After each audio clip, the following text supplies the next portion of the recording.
नमस्कार भाई लोग, कैसे हैं आप लोग। तो आज के इस वीडियो में एक बार फिर से मैं आपका बहुत ही ज़्यादा स्वागत करता हूं आपके ही अपने चैनल टेक्निकल ट्रेडर में। तो आज के इस वीडियो में हम बात करने वाले हैं yes bank, JP power, Suzlon energy.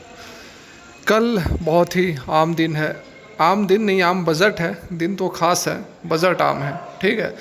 तो क्या कुछ हो सकता है जेपी पावर, सुजलॉन और यस बैंक के अंदर में, सारा कुछ समझेंगे इस एक वीडियो में। रिक्वेस्ट रहेगी कि यदि काम की लगे तो लाइक करें, चैनल को सब्सक्राइब करें, बेल आइकन को हिट करें और इन्वेस्टमेंट ट्रेड लेने से पहले अपने फाइनेंशियल एडवाइजर खुद के एनालिसिस कर लें, क्योंकि जो वीडियो है वह आपके नॉलेज के लिए बनाई जा रही है, इन्वेस्टमेंट टिप्स के लिए नहीं है।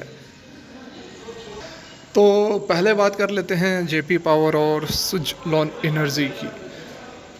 देखिए, यहाँ पर मैंने आप लोगों को 2 दिनों से बताने की कोशिश कर रहा था कि सुजलॉन एनर्जी के अंदर अपर सर्किट लगेगी, बहुत ही ज़्यादा प्रोबेबिलिटी है, और वैसा ही हुआ। आज आपने देखा मार्केट ओपन होते ही अपर सर्किट लग गई। अब वो बात नहीं है कि यहाँ पर मार्केट तेज़ थी, ज़बरदस्त रैली थी, उस कारण से यहाँ पर आपको तेज़ी देखने को मिल रही है। बाद बाकी स्टॉक्स में भी आप देख सकते हैं कि तेज़ रहने के बावजूद उन स्टॉक्स में तेज़ी नहीं थी, मतलब कि निफ्टी वगैरह में तेज़ी के बावजूद। जैसे कि यस बैंक ही आप ले लो, वोडाफोन आइडिया ले लो, और भी बहुत सारे स्टॉक्स थे जिसमें कि तेज़ी नहीं थी। तो ये बात नहीं है कि यहाँ पर निफ्टी वगैरह में तेज़ी के कारण सुजलॉन के अंदर तेज़ी या फिर अपर सर्किट लगी है। सुजलॉन का रिजल्ट्स बहुत शानदार आया है, 37 करोड़ का नेट प्रॉफिट हुआ है। इससे पहले हमेशा लॉस हो रहे थे, और पहली बार यहाँ पर काफ़ी दिनों के बाद कंपनी प्रॉफिट में नज़र आई है। पहली बार मतलब कि ऐसी नहीं है कि हिस्ट्री से कभी प्रॉफिट दी ही नहीं है, लेकिन पिछले कुछ क्वार्टर से आप देखोगे तो पहली बार इसने 37 करोड़ का प्रॉफिट दिया है। पिछले बार 118 करोड़ का लॉस था। तो यहाँ पर क्या कुछ हो सकता है, तो देखिए उम्मीदें तो बहुत हैं, ठीक है।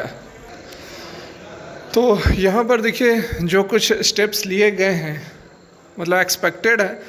पिछले बजट में कुछ स्टेप्स लिए गए थे, और इस बार स्पेशली रिन्यूएबल सेक्टर के ऊपर बहुत ज़्यादा फोकस किया जा रहा है। और जो जो उम्मीदें निकल कर आ रही हैं उसमें देख सकते हैं कि जीएसटी रेट को, जो कि अभी 5% से 12% कर दिया गया है, जिसके कारण कि जो सोलर इंस्टॉलेशन प्रोडक्ट्स हैं वो महंगे हो गए हैं। तो उसको फिर से यहाँ पर रिस्टोर करने की बात की जा रही है।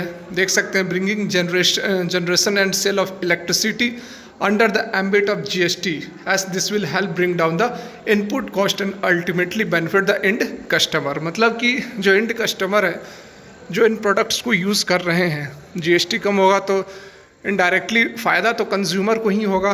तो जीएसटी को भी कम करने की बात की जा रही है। उसके साथ में यहाँ पर जो आर&डी इंफ्रास्ट्रक्चर, मतलब रिसर्च एंड डेवलपमेंट इंफ्रास्ट्रक्चर को सेटअप करने के लिए सब्सिडी भी देने की उम्मीद है। साथ में जो पीएलआई स्कीम के लिए ये घोषणा तो पिछले ही बजट में हो गई थी, लेकिन जो फंड्स हैं वह अभी तक एलोकेट नहीं किए गए हैं। तो इसको लेकर भी बड़ा फैसला हो सकता है। साथ में नई टेक्नोलॉजीज़ को अडॉप्ट करने की भी यहाँ पर बात हो सकती है, जैसे कि ग्रीन हाइड्रोजन, ठीक है, battery storage, high efficiency solar models. तो ये सारी जो टेक्नोलॉजीज़ हैं इसको अभी अडॉप्ट नहीं किया गया है। ये एडवांस टेक्नोलॉजीज़ हैं। इसको अडॉप्ट करने के बाद अल्टीमेटली जो आउटपुट है वह ज़बरदस्त तरीके से बढ़ता हुआ नज़र आएगा। ग्रीन हाइड्रोजन आप सभी जान ही रहे हैं, रिन्यूएबल एनर्जी के क्षेत्र में बहुत ही बड़ा स्टेप लिया जा रहा है। बैटरी स्टोरेज, बैटरी को स्टोरेज करके इलेक्ट्रिक व्हीकल को चार्जिंग करने का काम हो रहा है। उसके साथ में हाई एफिशिएंसी सोलर मॉडल, जो अभी सोलर मॉडल लगी हुई है उससे कई गुना अधिक एफिशिएंसी से काम करने वाले सोलर पैनल्स को भी अडॉप्ट करने की बात की जा रही है। और इन सेक्टर्स के लिए फंड्स की ज़रूरत होगी, तभी ये काम कर पाएंगे। तो उसके लिए लॉन्ग टर्म और कॉस्ट कम्पिटिटिव फाइनेंसिंग की भी यहाँ पर व्यवस्था की जानी चाहिए। Renewable energy should form a separate category, अलग कैटेगरी बनाने की भी बात हो रही है। उसको थर्मल पावर के साथ जोड़ा ना जाए, एक अलग कैटेगरी में रखा जाए, जिसके थ्रू जो फाइनेंसिंग है वह आसानी से हो सके। इरेडा को अभी हाल ही में जो अपडेट निकल कर आई है, इरेडा को भी 1500 करोड़ भारत सरकार ने फाइनेंस किया है, ताकि वो जो 12,000 करोड़ का फाइनेंस है अपने रिन्यूएबल सेक्टर को कर सके, क्योंकि इस तरह की गाइडलाइंस थी कि अपने मार्केट कैप से, अपने मार्केट वैल्यू से 20% की ही लेंडिंग कर सकती है। तो इस कारण से इरेडा की मार्केट वैल्यू को भी बढ़ाया गया है 1500 करोड़ इन्वेस्ट करके, और अब यहाँ पर 12,000 करोड़ का जो इन्वेस्टमेंट है वह इरेडा एक मिनी रत्ना कंपनी है जिसका कि काम ही है रिन्यूएबल सेक्टर को इन्वेस्टमेंट देना, रिन्यूएबल सेक्टर को फाइनेंस करना। तो बहुत कुछ यहाँ पर बजट में जो है रिन्यूएबल सेक्टर के लिए बहुत कुछ कल के डेट में हमें देखने को मिल सकता है।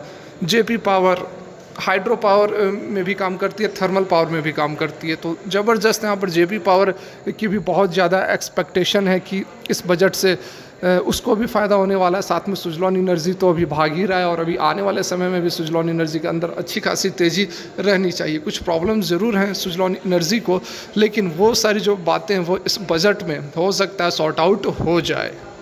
बात करें येस बैंक की, येस बैंक की क्या एक्सपेक्टेशन हो सकती है इस बजट से।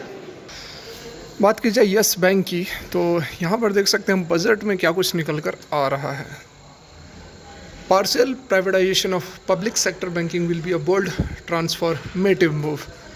तो ये जो पब्लिक सेक्टर बैंक्स हैं उनको पार्शियल प्राइवेटाइजेशन मतलब कि जो 51% का स्टेक है उसको कम करके, मतलब 51% से स्टेक कम कर देगी यदि सरकार, तो वो पार्शियल प्राइवेटाइजेशन में आ जाएगी। तो वो तो बहुत ज़्यादा कोई मतलब नहीं है, क्योंकि येस बैंक तो प्राइवेट सेक्टर ऑलरेडी है। तो यहाँ पर क्या बेनिफिट हो सकता है येस बैंक को इस बजट से, तो आप देख सकते हैं। ये देखिए, the countries economy is witnessing encouraging sign of recovery, and to provide further impetus, the Union Budget 22-23 is expected to continue capex-related spending to support growth. This will directly impact the banking and financial sector through credit growth expansion. ठीक है, अब इसका मतलब क्या हुआ देखिए, capex related जो expenditure कर सकती है सरकार, कैपेक्स रिलेटेड मतलब कि कैपिटल एक्सपेंडिचर, बिजनेसेस को अपने व्यवसाय को चलाने के लिए जो खर्च करना पड़ता है उसे हम कैपेक्स कहते हैं। तो यहाँ पर कैपेक्स में सरकार फंडिंग कर सकती है, ठीक है। तो उस फंडिंग को कैसे करेगी, तो बैंकिंग के थ्रू करेगी। ये प्लान बन रहा है कि कैपेक्स को बढ़ाएगी, बिल्कुल देख सकते हैं। Expected to continue capex related spending to growth support growth को सपोर्ट करने के लिए कैपेक्स रिलेटेड फंडिंग यहाँ पर सरकार कर सकती है, और वो डायरेक्टली बेनिफिट किसको होगा, बैंकिंग और फाइनेंशियल सेक्टर को, ठीक है। तो देखिए, ये एक बड़ी अपडेट निकल कर आ रही है यहाँ पर यस बैंक के लिए और सभी बैंकों के लिए कि बजट में कल कुछ हो सकता है कि धमाकेदार अपडेट निकल कर आए, और हो सकता है, प्रोबेबिलिटी है, श्योर सर्टेन नहीं है। बिल्कुल मैं आपको क्लियर कर देना चाहूँगा कि यस बैंक आज भी देखिए ज़बरदस्त तेज़ी बनी हुई थी। बैंक निफ्टी में नहीं थी लेकिन निफ्टी में तो थी, और बैंक निफ्टी में ऐसा भी नहीं था कि गिरावट थी, उसमें भी तेज़ी थी। लेकिन उसके बावजूद येस बैंक में देखो आप क्लोजिंग रेट में ही हुआ है। तो मैं आपको पहले से भी बताते आया हूँ कि येस बैंक जो क्वार्टर के नतीजे हैं थोड़ा बहुत यहाँ पर उस लेवल के नहीं है कि जिस तरह से आपको डायरेक्टली यहाँ पर प्रॉफिट दिख रहा है।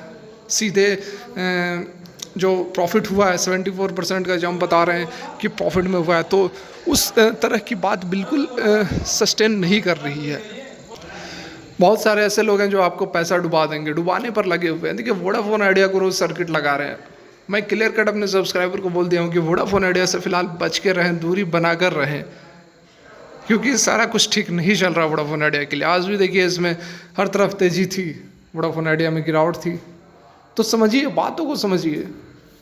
देखिए, कुछ अपडेट होता है तभी मैं आप लोग को बताता हूँ। येस बैंक को लेकर हमेशा कुछ ना कुछ अपडेट आते रहते हैं, तो मैं आप लोग को अपडेटेड कर देता हूँ। लेकिन अब नहीं चाहते हैं यदि आप लोग, तो कोई दिक्कत नहीं है, नहीं दूंगा अपडेट। बहुत ही इंपॉर्टेंट कुछ अपडेट आएगी तभी बताऊंगा। अब कल जैसे बजट है, बहुत क्रूशियल दिन है, तो उस कारण से जो कुछ यहाँ पर अपडेट निकल कर आ रहे हैं वो मैं आप लोग के साथ शेयर कर देता हूँ। देखिए, दूसरा यहाँ पर है NARC, national asset reconstruction, NARC का बोल रहा हूँ, बैड बैंक जिसको कि नेशनल एसेट रिकंस्ट्रक्शन कंपनी भी हम कहते हैं, उसको भी पिछले ही बजट में सेटअप करने की बात की गई थी, लेकिन अभी तक प्रैक्टिकली इसको इम्प्लीमेंट नहीं किया गया है। तो इस पर भी बहुत बड़ा फैसला लिया जा सकता है, बैड बैंक के ऊपर भी बड़ा फैसला आ सकता है। यहाँ पर और एक जो अपडेट है जो कि बेनिफिट हो सकता है बैंकिंग सेक्टर के लिए, एनपीए रिलेटेड जो समस्याएं हैं उनके लिए भी हो सकता है। यहाँ पर आप देख सकते हैं, the government may consider credit support measures for business and sector such as transport, hospitality among others. ये ऐसे सेक्टर्स हैं जो कि कोविड के कारण इम्पैक्टेड हुए थे, तो वहाँ पर क्रेडिट सपोर्ट सरकार कर सकती है उन सेक्टर्स को। तो इससे भी क्या होगा, this will help bank and NBFC address NPA issue that में सरफेस फ्रॉम दिस सेगमेंट। ये जो सेगमेंट्स हैं उसके थ्रू, मतलब हॉस्पिटलिटी की बात की जा रही है, ट्रांसपोर्टेशन की बात की जा रही है, वैसे व्यवसाय जो कि कोविड के कारण डायरेक्टली इम्पैक्टेड हुए थे। तो उससे क्या हुआ कि जो लोन लिए हुए थे, ये जो सेक्टर्स हैं जो लोन लिए हुए थे बैंकों से, वो पैसे पे आउट नहीं कर पा रहे, तो उनके भी जो पैसे थे वह एनपीए में कन्वर्ट हो गए थे। तो उसको भी यहाँ पर एनपीए को भी रिजॉल्व करने में मदद मिलेगी। बैंकिंग सेक्टर का जो एनपीए है इन हॉस्पिटलिटी सेक्टर्स में, वो भी एनपीए रिकवर हो सकता है सरकार के इस प्रयास के द्वारा। तो देखिए, अगर यह वीडियो काम के लगे तो लाइक करें, चैनल को सब्सक्राइब करें, बेल आइकन को हिट करके ऑल के नोटिफिकेशन पर सेलेक्ट कर दे, और बेकार लगी तो डिसलाइक कर दे। ठीक है, फिलहाल की वीडियो यहीं तक देखने के लिए बहुत बहुत धन्यवाद।